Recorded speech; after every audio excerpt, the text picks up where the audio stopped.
Homeless boy knelt down to fix a stranger's broken wheelchair, then discovered the old man was worth $4. $2 billion, a kind act on a cold night that changed everything. The streets of Chicago were quiet that Thursday night. The kind of quiet that only comes after midnight, when the city finally exhales. Marcus Webb, a 22-year-old from the South Side, was walking home after a double shift at the auto repair shop where he worked for $14 an hour. His hands were still stained with grease, his back ached, his sneakers had a hole in the left sole that let the cold concrete bite through his sock with every step. He had exactly $23 in his wallet. Rent was due in 4 days, but Marcus wasn't thinking about any of that right now.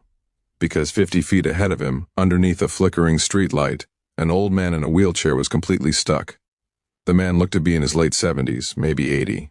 He was dressed sharply. A dark navy suit, a silk tie, polished black shoes, which seemed completely out of place at 1:15 in the morning on a Chicago side street. His white hair was neatly combed, his hands gripped the wheelchair's push rims, but the chair wasn't moving. One of the rear wheels had locked up completely, and the front left caster wheel was bent at a bad angle, clearly caught in a sidewalk crack. The old man wasn't panicking. He wasn't calling out for help. He just sat there with a quiet dignity, calmly trying to work the wheels free. Nobody else stopped. 3 people walked past him on the other side of the street. A car slowed down, then kept going. A couple crossed to the opposite sidewalk without making eye contact. Marcus stopped. "Sir, hey sir, you okay?" he called out, already walking toward him. The old man looked up. His eyes were sharp and blue, the kind of eyes that had seen 100 years of human nature. He smiled, not a helpless smile, but a calm, almost curious one. "The wheel seems to have caught itself," he said. His voice was steady, educated, unhurried. "I've been attempting to free it for about 10 minutes. "Let me help you, sir," Marcus said. He crouched down without hesitation, kneeling directly on the cold concrete to get a better look. Marcus had been working around mechanical things his whole life. Growing up, he used to fix his grandmother's old fan, his neighbor's bicycle, anything broken that people left on the curb. The auto repair shop had only sharpened those instincts. He immediately saw the problem. The front caster wheel had a bent axle pin, probably hit a curb wrong, and it had lodged itself sideways in a sidewalk crack.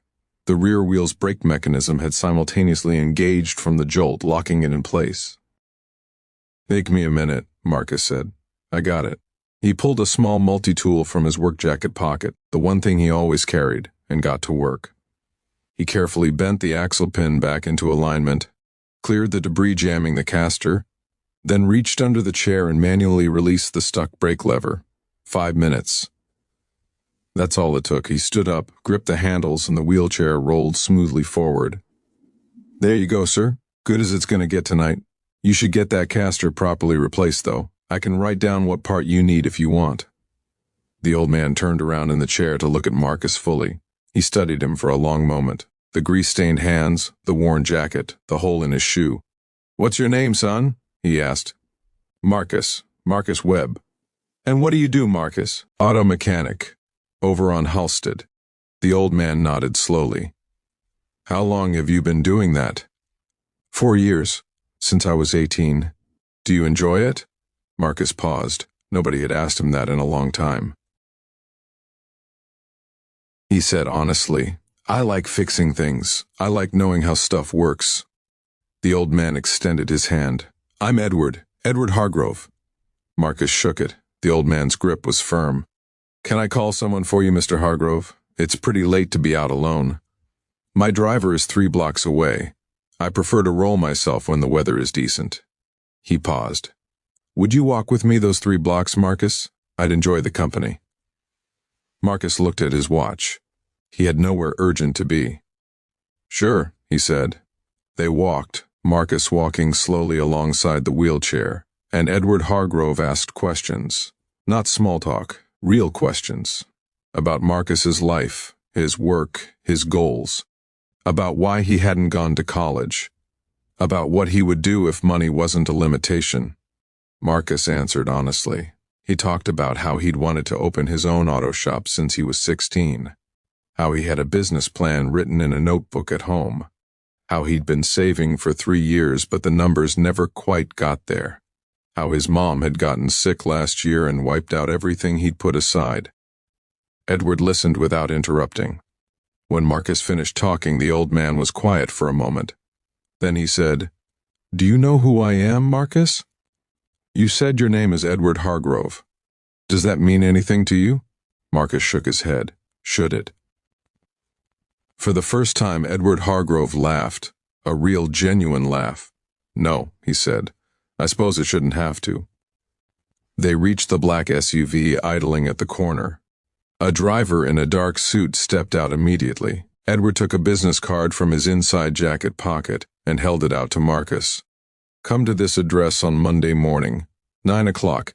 Ask for Patricia at the front desk and tell her Edward sent you." Marcus took the card. In the streetlight he read, "Hargrove Capital Group, 875 North Michigan Avenue, 41st floor." He looked up. "What is this?" "A conversation," Edward said. "That's all. Come on Monday." Marcus almost didn't go. He stood outside 875 North Michigan Avenue on Monday morning in his only button-down shirt, feeling completely out of place. He Googled the name in the elevator. Edward Hargrove.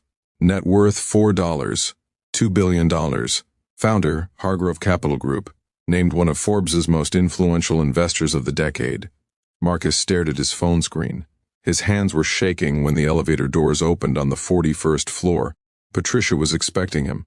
She walked him into a corner office with floor-to-ceiling windows overlooking Lake Michigan. Edward Hargrove was seated behind a large oak desk. He stood when Marcus walked in, something Marcus later learned he never did for anyone. The conversation lasted 2 hours. Edward had Marcus walk him through his business plan, the notebook one, the one he'd written himself over 3 years. Marcus pulled it up on his phone, stumbling over his words at first, then gaining confidence as he talked about what he knew: diagnostics, customer flow, supplier relationships, location strategy. When Marcus finished, Edward leaned back in his chair. "I've funded 43 businesses in my career," he said. "Some of them had Harvard MBAs and 30-page pitch decks. None of them knew their business the way you know yours." Marcus didn't know what to say. "I'm going to offer you a startup investment, enough to lease a space, purchase equipment, and cover 6 months of operating costs. In exchange, I take a 15% equity stake, which I will return to you at cost once you hit $500,000 in annual revenue." The room was silent. "Why?" Marcus finally asked. "You don't know me?" Edward looked at him steadily. "I know everything I need to know. You stopped on a cold night when nobody else did. You kneeled on the concrete without being asked. You fixed the problem with what you had in your pocket. And then you walked 3 blocks with an old man just to be kind." He paused. "Character like that is rarer than capital, Marcus. It's the only thing I've never been able to invest in, until now." Auto Solutions opened its doors 8 months later on the west side of Chicago. In its first year, it generated $340,000 in revenue. In its second year, Marcus hired 6 employees, all from his own neighborhood. He paid Edward Hargrove back in full in year 3. At the small celebration dinner that followed, Marcus raised a glass.